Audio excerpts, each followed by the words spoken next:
برائے حاجت اللہ کی بارگاہ میں اور اس کی خدمت میں عرض کر میرے مالک مجبور ہو گیا ہوں، کوئی راحت کا رستہ نکال دے، پریشانی ہے، دکھی ہوں بڑا۔ وہ اٹھا، اس نے 2 رکعت نفل پڑھے تو گھر گیا تو کوئی اس کے پیسے کسی نے مارے ہوئے تھے، بڑی دیر کے کوئی نہیں دے رہا تھا۔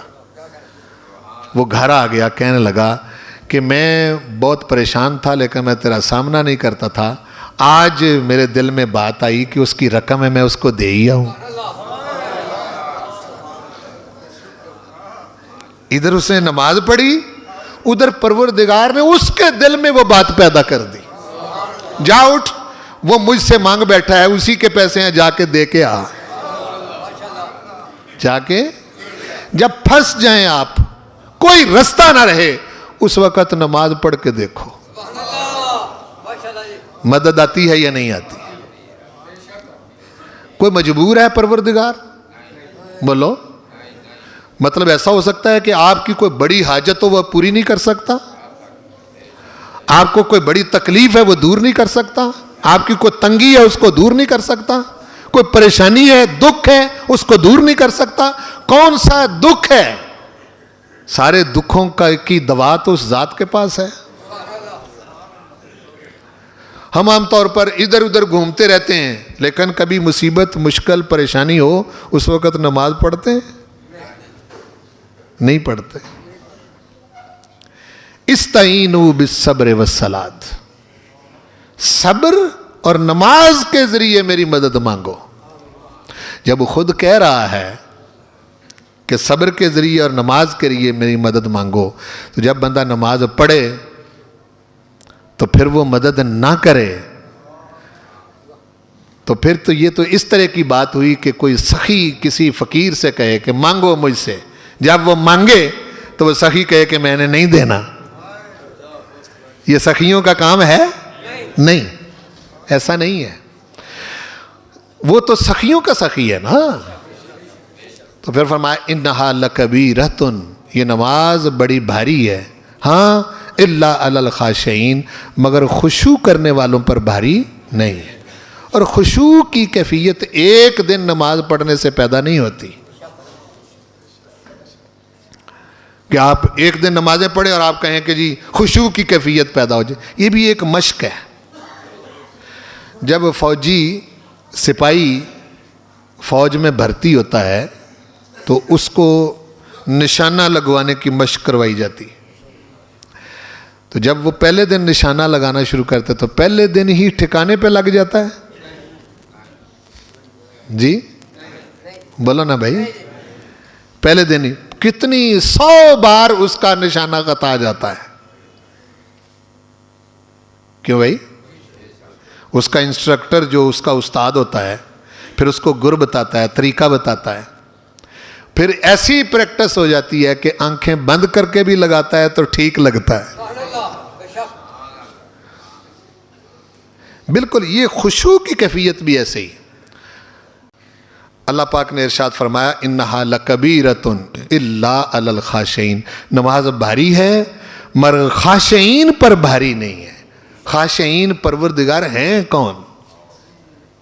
یہ کون لوگ ہیں جن پر بھاری نہیں ہے؟ فرمایا ان کی 2 صفتیں۔ اب خاشعین کے لیے آپ کتابیں کھولنے کی ضرورت نہیں، بس اس ایک آیت میں بتا دیا کہ خاشعین کون ہے۔ الذین یظنون، سنیں، الذین یظنون انہم ملاقو ربہم۔ خاشعین کی پہلی صفت یہ ہے کہ ان کا یقین ہے کہ انہوں نے اپنے رب سے ملاقات کرنی ہے۔ ملاقو، ملاقات کرنی ہے ربہم، اپنے رب سے۔ بڑی کمال کی بات ہے یہ۔ اگر آپ ملاقات کو سمجھیں تو ملاقات بڑی عجیب شے ہے۔ آپ کو آپ کے ملک کے صدر، وزیر اعظم، کسی بڑے عہدے پر جو بندہ فائز ہے، بڑے سے بڑا بندہ، اس سے آپ کو ملاقات کا ٹائم مل جائے، وقت مل جائے آپ کو. نیچے لیول سے شروع ہو جائے نا، ملاقات کے بھی درجے ہیں نا، کیوں بھائی؟ اور جو بندہ اہم ہوتا ہے اس سے ملاقات کے لیے وقت لینا پڑتا ہے نا، لینا پڑتا ہے. تو جب وہ وقت طے کر دے تو آپ پھر اس کی پلاننگ کرتے ہیں، بلکہ یہ اس حد تک دیکھتے ہیں کہ میں نے اس سے ملنے جانا ہے، میں کپڑے کیسے پہن کے جاؤں. ہاں جی. پھر اس کا سٹیٹس بھی مد نظر رکھتے ہیں کہ میں اتنے بڑے بندے سے ملنے جا رہا ہوں، کو میری کوئی ایسی حرکت اس کو ناپسند نہ آ جائے. آپ کسی بڑے بندے کے سامنے کھڑے ہو کر کیا اپنی ناک سے بال اکھیڑتے رہتے ہیں؟ کیوں بھائی؟ یہ حرکت اس کو ناپسند آئے گی نا جی. یا کانوں میں انگلیاں ٹھونستے رہتے ہیں. بہت ایٹیکیٹس ہوتے ہیں اس کو پتا ہوتا ہے کہ میں کس سے ملنے جا رہا ہوں. ہر چیز کا دھیان رکھتے ہیں کہ فلاں سے ملنے جا رہے ہیں. تو خاشعین کون ہے؟ اب یہ تو کچھ بھی نہیں نا، یہ صدر وزیر اعظم یہ کیا ہے، ان کی کیا حیثیت ہے. یہی وجہ ہے کہ جس وقت بندہ مدینہ شریف جاتا ہے تو اس وقت حضور سے ملنے جاتا ہے، ملاقات کے لیے جاتا ہے. اس کے اپنے تقاضے ہیں، اپنے آداب ہیں. ان آداب کو مد نظر رکھنا پڑتا ہے یا نہیں رکھنا پڑتا؟ یہ عمرہ حج جو ہے یہ سیر سپاٹا تو نہیں نا، کیوں بھائی؟ کہ سیر سپاٹا ہے کہ جس طرح آپ مری چلے گئے، کاغان چلے گئے، ناران چلے گئے، اسی طرح آپ مدینہ مکے میں چلے گئے. یہ کوئی سیر و سیاحت تھوڑی ہے. آپ مخلوق میں سے، نبیوں اور رسولوں میں سے بھی سب سے افضل ہستی سے ملاقات کرنے جا رہے ہیں، اور اس کے آداب ہیں، اس کے آداب ہیں. ادب کو مد نظر رکھنا پڑتا ہے. بہت آداب ہیں. ہر چند کے بہت سارے لوگ اس کو نظر انداز کر چکے ہیں. اب حضور سے بڑی ہستی اللہ کی ہستی ہے، رسول پاک سے بڑی ہستی، چونکہ حضور کو اللہ نے بنایا ہے اور اپنی وہ نامشہود ذات ہے، مشاہدے میں نہیں آتی، نہ اسے کوئی دیکھ سکتا ہے، یہ کسی کے بس میں نہیں. جب موسیٰ نہیں دیکھ سکتے تو اور کون دیکھے گا؟ نامشہود ذات نے ایک مشہود ذات پیدا کی، ہمارے آقا کریم کی ذات پیدا کی، بے عیب بنایا، بے نقص بنایا، کوئی کمی چھوڑی ہی نہیں، اور اپنی دلیل اور برہان بنایا. فرمایا مجھے دیکھنا چاہتے ہو کہ میں کون ہوں تو میرے بنائے ہوئے اس شاہکار کو دیکھو. جب اس میں کوئی کمی نہیں تو بنانے والے میں کمی کہاں ہوگی؟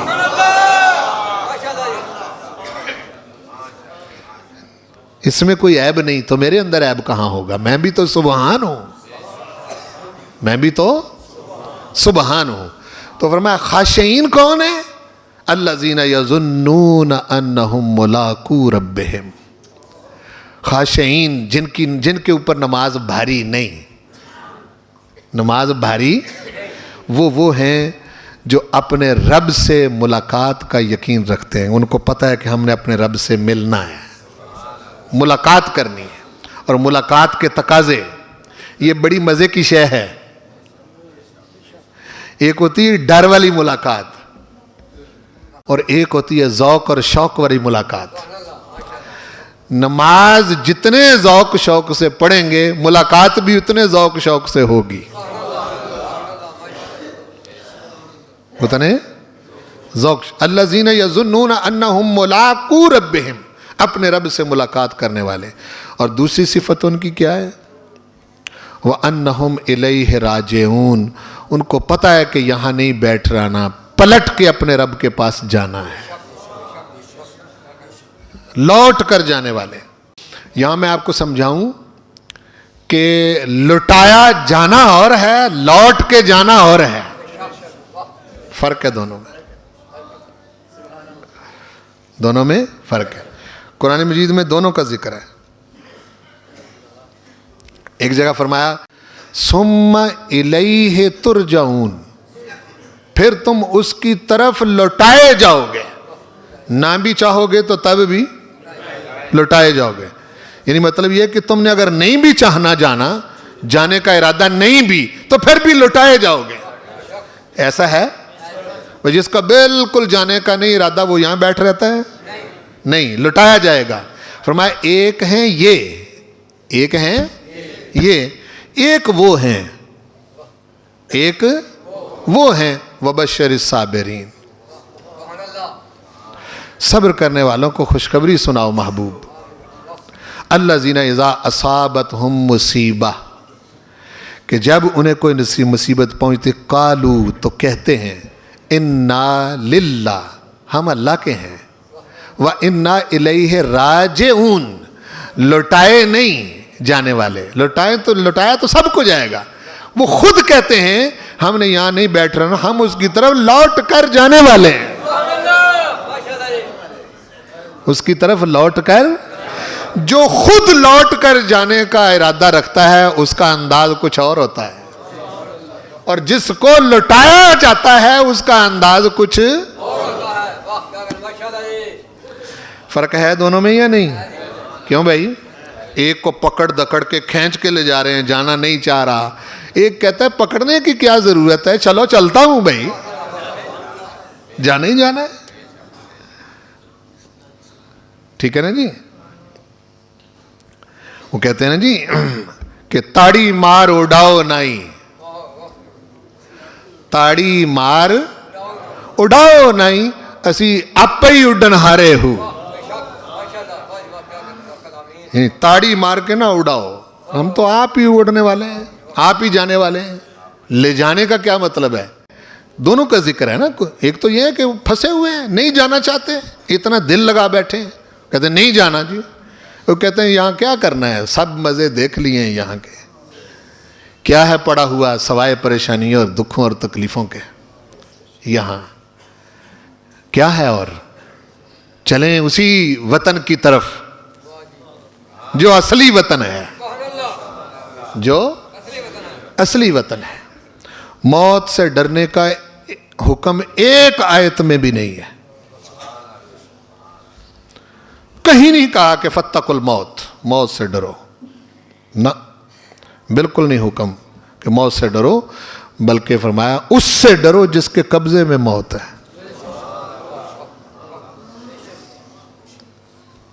جس کے قبضے میں موت ہے. اور موت کوئی ایسی شے بھی نہیں کہ جس سے ڈرا جائے. موت کوئی ایسی چیز نہیں ہے کہ جس سے ڈرا جائے. یہ تو رب ذوالجلال والاکرام کا ایک خوبصورت نظام ہے موت کی صورت میں جو اللہ تعالیٰ نے رکھا ہوا ہے. اس کا خوف دل سے نکال دو. یہ کوئی ایسی شے نہیں ہے. یہ دنیا جس طرح کی اس نے خوبصورت بنائی ہے، اس دنیا کے اندر ہی یہ جو جانے والا سسٹم اس نے رکھا ہے، یہ بھی بڑا خوبصورت ہے. یہ بھی بڑا خوبصورت. یہی موت ہے جو آپ کو بادشاہ بناتی ہے، یہی موت ہے جو آپ کو امیر کرتی ہے، یہی موت ہے جو آپ کو سکون دیتی ہے، یہی موت ہے جو آپ کے مسئلے حل کرتی ہے. یہ کوئی ایسی شے نہیں ہے کہ جس سے آپ ڈر جائیں اور خوف کھائیں. بات وہ اکبر بادشاہ تھا نا مغلوں کا، تو اس کا ایک ہندو وزیر تھا بیربل.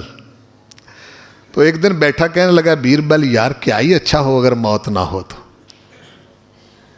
موت کا خوف میرا پتا پانی کر دیتا ہے کہ یہ اتنے سسٹم بڑا کچھ، یہ سارے کا سارا. وہ بیربل تھا ہندو، کہنے لگا بادشاہ سلامت اگر موت نہ ہوتی تو آپ بادشاہ کیسے بنتے؟ کہتے اس کی مٹھی دماغ کا ساتھ. کہنے لگا سمجھ نہیں آئی. کہ نہ آپ کے ابا جی مرتے نہ آپ بادشاہ بنتے. یہ تو موت ہے جس نے آپ کو بادشاہ بنایا ہے.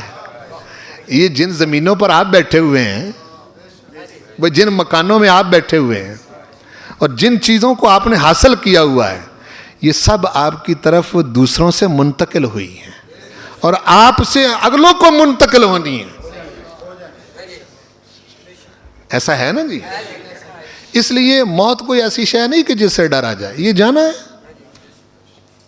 اور جتنی جلدی بندہ چلا جائے اتنا ہی اچھا ہے، جتنی جلدی چلا جائے اتنا ہی اچھا ہے۔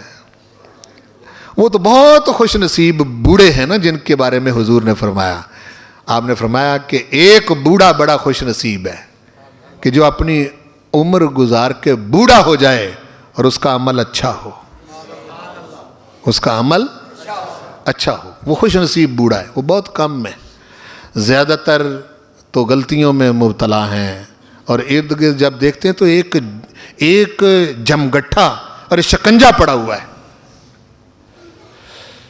تو جو لوگ اس سے اپنے ہاتھ اٹھا لیتے ہیں پہلے ہی، ان کے لیے موت کون سی مشکل کام ہے۔ رب ذوالجلال والاکرام جب چاہے، جب ارادہ فرمائے بندے کو آگے جانے کا، منتقل کرنے کا۔ ہمارا مسئلہ یہ ہے کہ بے وفاؤں کے پاس رہنا چاہتے ہیں، وفاداروں کے پاس جانا نہیں چاہتے۔ جی، بے وفاؤں کے پاس رہنا چاہتے ہیں اور وفاداروں کے پاس جانا نہیں چاہتے۔ مجھے یقین سے بتائیں، جن جن کے والد فوت ہو گئے یا ماں فوت ہو گئی، ہاں جی، مجھے یہ بتائیں کہ کیا آپ کو اپنی ماں جیسی، اپنے باپ جیسی محبت آپ کی اولاد کی طرف سے مل سکتی؟ سوال ہی پیدا نہیں ہوتا، ہاں جی، کچھ بھی نہیں ہوتا، ہو ہی نہیں سکتا۔ یہ جن کے لیے آپ اتنا کچھ کریں، انہوں نے وہ کچھ دینا ہی نہیں، آپ کو نہیں دینا ہے۔ تو ہمارا مسئلہ کیا ہے؟ ہم بے وفاؤں کے پاس رہنا چاہتے ہیں اور وفاداروں کے پاس جانا نہیں چاہتے، حالانکہ انہی کے پاس جانا ہے۔ قرآن مجید ارشاد فرماتا ہے کہ تم اپنے عزیزوں سے ملو گے، تم اپنے عزیزوں سے ملو گے۔ 13واں پارہ ہے سورۃ الرعد میں باقاعدہ آیتیں موجود ہیں، وقت نہیں ورنہ میں پڑھ کے سناتا، ہاں جی، کہ آپ اپنے والدین سے، اپنے بچوں سے، سب سے آپ کی ملاقات ہوگی۔ یہ کچھ ختم ہو جانے والا سسٹم ہے۔ یہ جنہوں نے آپ کو یہ بلیکھا ڈالا ہوا ہے، غلط فہمی میں ڈال رکھا ہے کہ جی مر گئے اور ختم ہو گیا، یہ تو کافرانہ عقیدہ ہے۔ مر کے ختم ہو جانے والا تو کافرانہ عقیدہ ہے۔ ایمان والوں کا تو یہ عقیدہ ہی نہیں ہے۔ ایمان والوں کا تو عقیدہ یہ ہے کہ یہ جہان ہے، اس سے منتقل ہو کے ہم نے اگلے جہان میں جانا ہے، جہاں جہاں وہ رکھے، جس حال میں رکھے اس کو معلوم ہے۔ وہ یہاں سے آگے منتقل کرے، وہاں سے پھر آگے منتقل کرے۔ بندہ یہ تو بات ٹھیک ہے کہ کبھی تھا نہیں، بولو کبھی عدم تھا، اس کا نہیں تھا، یہ اس نے عدم سے ہست کیا، بنایا، اس کو وجود بخشا، لیکن یہ نہیں ہوگا کہ بندہ ختم ہو جائے۔ یہ نہیں ہوگا کہ بندے نے ختم ہو جانا ہے، نہ، اس نے ختم نہیں ہونا۔ اللہ پاک قرآن مجید میں ارشاد فرماتا ہے، جب میں جنتیوں کو جنت میں داخل کر دوں گا، خالدین فیہا ابدا، یہ جنت میں ہمیشہ رہیں گے۔ تو ختم کہاں ہوئے؟ بولو۔ اس لیے ضرورت ہے کہ ہم اپنی التجائیں، اپنی آرزویں اس مالک کی بارگاہ میں پیش کریں اور صبر کریں۔ بولو صبر کریں، صبر کو اختیار کریں۔ صبر میں نے کیا بتایا؟ ناجائز سے رکنے کا نام صبر ہے۔ بولو ناجائز سے، اور جب کبھی پھنس جائیں، پریشانی آئے، اٹھیں، اپنے رب کی بارگاہ میں نماز پڑھیں۔ اس سے بہتر آپ کے مسئلے حل کرنے والا کوئی نہیں۔ وما علیہ الا البلاغ۔